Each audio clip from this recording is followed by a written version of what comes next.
El campo magnético.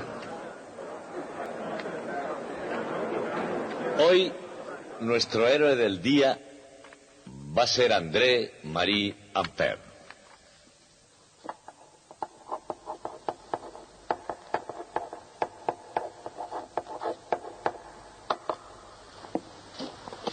Ampère fue educado bajo la influencia del filósofo Rousseau, lo cual significa que no le enseñaron nada.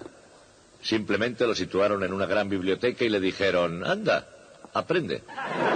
Pero esto, en su caso, parece ser que funcionó bastante bien, que aprendió latín por su cuenta y que leyó a Euclides, a Euler, a Bernoulli y a otros varios matemáticos. Pero por aquel entonces, cuando tenía 14 años, en el año 1789, estalló la Revolución Francesa. El padre de Ampère era juez en la ciudad de Lyon, y en el cumplimiento de sus normales obligaciones tuvo que sentenciar a un jacobino a morir en la guillotina. Cuando los jacobinos tomaron la ciudad, años más tarde, el padre de Ampère fue a su vez sentenciado a la guillotina. Nuestro héroe sufrió durante toda su vida las consecuencias de un conflicto que es bastante frecuente en las sociedades mediterráneas, el conflicto entre un padre escéptico e incrédulo y una madre que era profundamente católica. Eso influyó para que se pasara la vida elaborando grandes esquemas metafísicos que nunca valieron para mucho. Su vida privada fue extremadamente difícil, algo parecido a la de Kepler, como recordarán. No solo murió su padre en la guillotina, su esposa, con la que se había casado en 1799, murió 4 años más tarde, y su segunda esposa resultó ser tan desagradable que se divorció de ella. Tuvo un hijo que fue un haragán inútil, y una hija por la que estaba embobado, pero que acabó casándose con un oficial del ejército que estaba chiflado. Aparte de eso, durante toda su vida estuvo mal de fondos. Pero su vida profesional fue aún más extraña. Los 15 primeros años del siglo XIX Ampère los dedicó a las matemáticas. No fue un buen matemático, tan solo competente. En 1815, de manera muy sabia, cambió de profesión y se hizo químico. Y Ampère resultó ser casi un gran químico.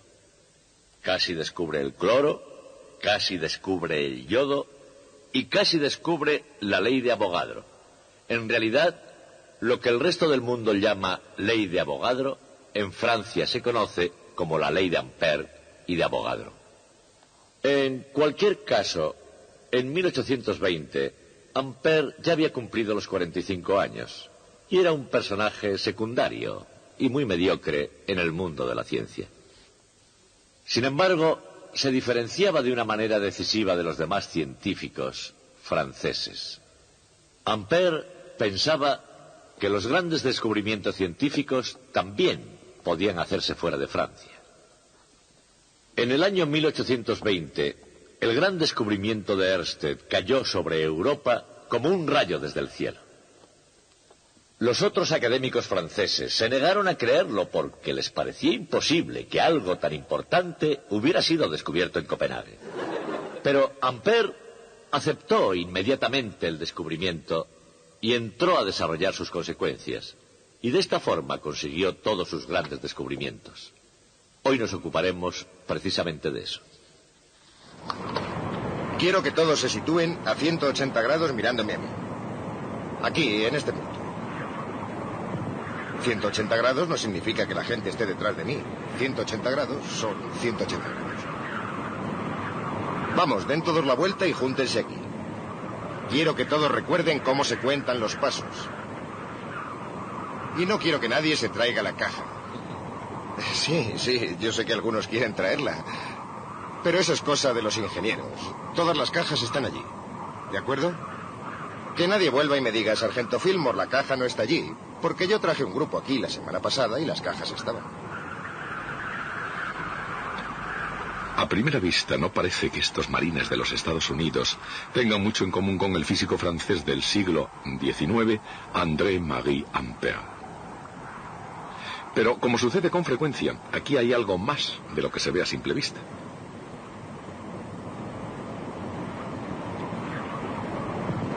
Para Ampère fue todo un reto conseguir explicar un misterio corriente de la naturaleza, pero con frecuencia desconcertante. El reto para estos marines consiste en localizar unas cajitas bien escondidas en alguna parte de estas colinas. Aunque esos dos retos estén separados por miles de kilómetros y aproximadamente 150 años, la ironía está en que ambos requieren la misma cosa: una aplicación de la naturaleza esencial del magnetismo.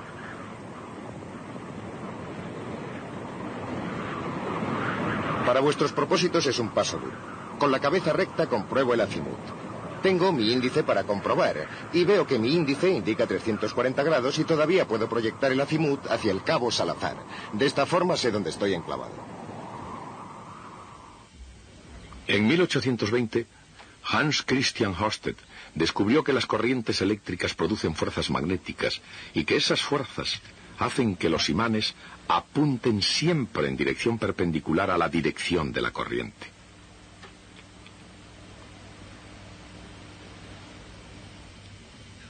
Esto era un gran descubrimiento científico, pero hasta que Ampère desarrolló las consecuencias del experimento de Ørsted, no fue más que una simple pieza de un complicado rompecabezas. Empiezo a andar hasta que paso el objeto.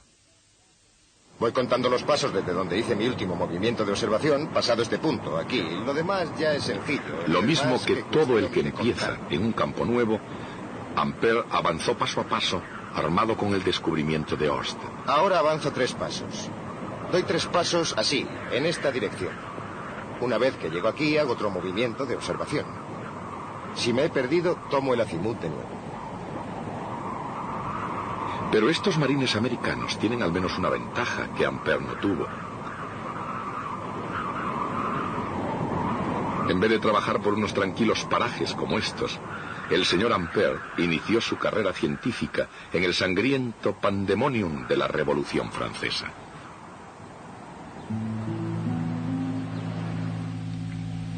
El padre de Ampère, Jean-Jacques, era un juez de paz calificado como enemigo de la Revolución. Estando próximo a ir a la guillotina, Ampère padre escribió apresuradamente un último recado a su esposa. No te dejo bienes, ni siquiera un cómodo bienestar. Pero mis mayores gastos han sido para procurarme libros e instrumentos matemáticos que fueran indispensables para la educación de nuestro hijo. Y ese gasto ha sido una sabia economía. Considerando todo lo que su hijo dominaba, ese dinero del viejo Ampère ciertamente se había empleado bien. En la cumbre de su carrera académica, Ampère era conocido como un filósofo nato, sabio en los caminos de la ciencia y en la forma de explicar algunos de los más fascinantes misterios del universo.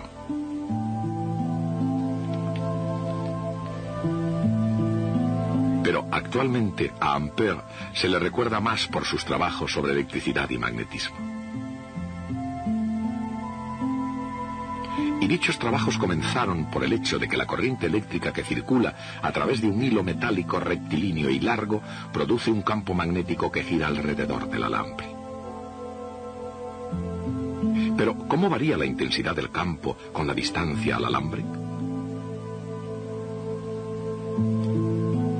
Si pudiera existir un pequeño segmento de corriente eléctrica, produciría un campo magnético proporcional a la inversa del cuadrado de la distancia. La dirección del campo está relacionada con la dirección de la corriente por la regla de la mano derecha o regla del producto vectorial.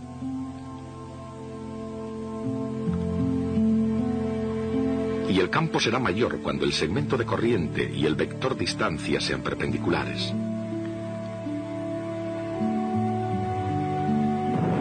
Pero las corrientes eléctricas nunca pueden existir en pequeños segmentos. Así que hay que buscar un campo magnético real sumando o integrando las contribuciones debidas a cada segmento de la corriente que circule. El campo debido a una corriente que circula por un hilo rectilíneo suficientemente largo es siempre perpendicular al hilo y disminuye inversamente con la primera potencia de la distancia al hilo. El resultado neto es un campo que se mueve en circunferencias.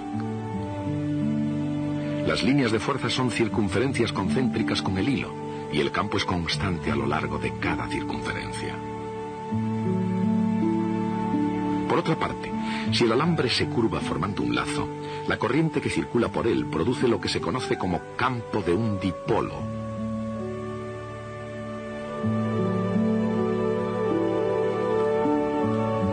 Una bobina en forma de hélice o solenoide es como una pila de lazos de corriente y crea un campo muy parecido al de un imán en forma de barra.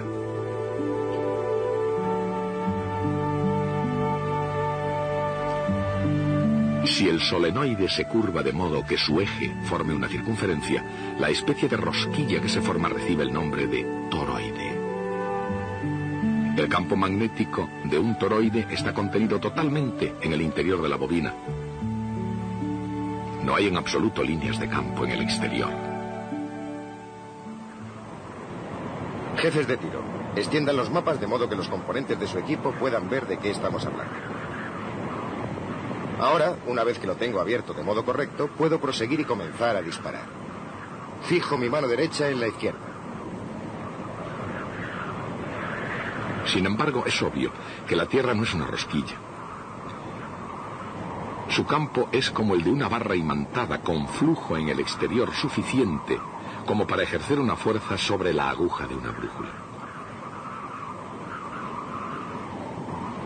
Para estos marines la clave del éxito está en la preparación y en el trabajo en equipo, y por eso se les ha remitido a lo fundamental, a lo que es fundamental para la navegación con una brújula. Estamos en el cuadro 2. 5198. Veo que Por supuesto, y ya sé que hablo para expertos. Y todavía puedo proyectar el azimut hacia el cabo Salazar. E incluso con la ayuda de una brújula, ir de un punto a otro puede ser un buen reto.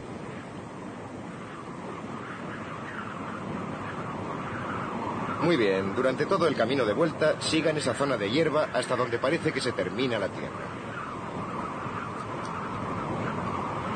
Pero no es menos desafiante la tarea que Ampère se impuso a sí mismo en los primeros años del siglo pasado.